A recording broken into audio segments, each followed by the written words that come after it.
All right, drink we're about to make is called French 75 with Cognac. First thing we'll do is put our ice in a glass and measure out 1 shot of Cognac. And also 1 ounce of lemon juice. There we go. And 1 teaspoon of sugar. Now, mix these ingredients up real good. Make sure you get the sugar blended in with the other ingredients. There we go. That ought to do it.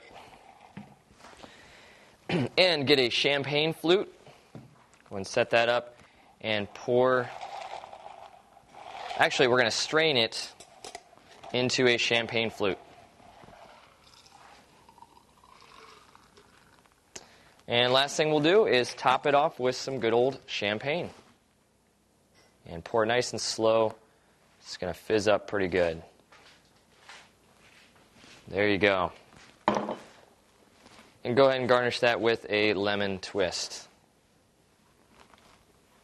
All right, bottoms up.